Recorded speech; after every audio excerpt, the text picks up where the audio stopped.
ভোক্তা পর্যায়ে তরলীকৃত petroleum gas LPG সিলিন্ডারের দাম বাড়ায় বিপাকে পড়েছে ক্রেতা ও খুচরা ব্যবসায়ীরা।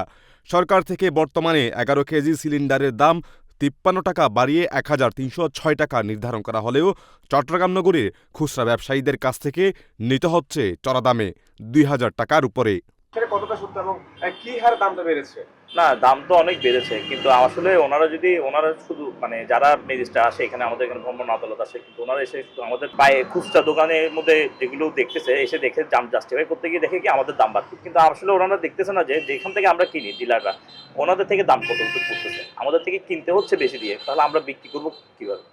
কিন্তু আপনারা এটাও দেখতে হবে যে কাস্টমার কিন্তু এখনই গ্যাসটা দরকার, তাহলে আমরা না কিনেও পাচ্ছি না, না বিক্রি করেও পাচ্ছি না। খোঁজ নিয়ে জানা গেছে পাইকারি পর্যায়ে মজুতদারি ও নিয়ন্ত্রণহীনতার কারণেই তৈরি হয়েছে এই দৌরাত্ম্য। সংশ্লিষ্টদের নজরদারি বাড়ানোর দাবি জানিয়েছে ভোক্তারা। Desk news, CRS TV.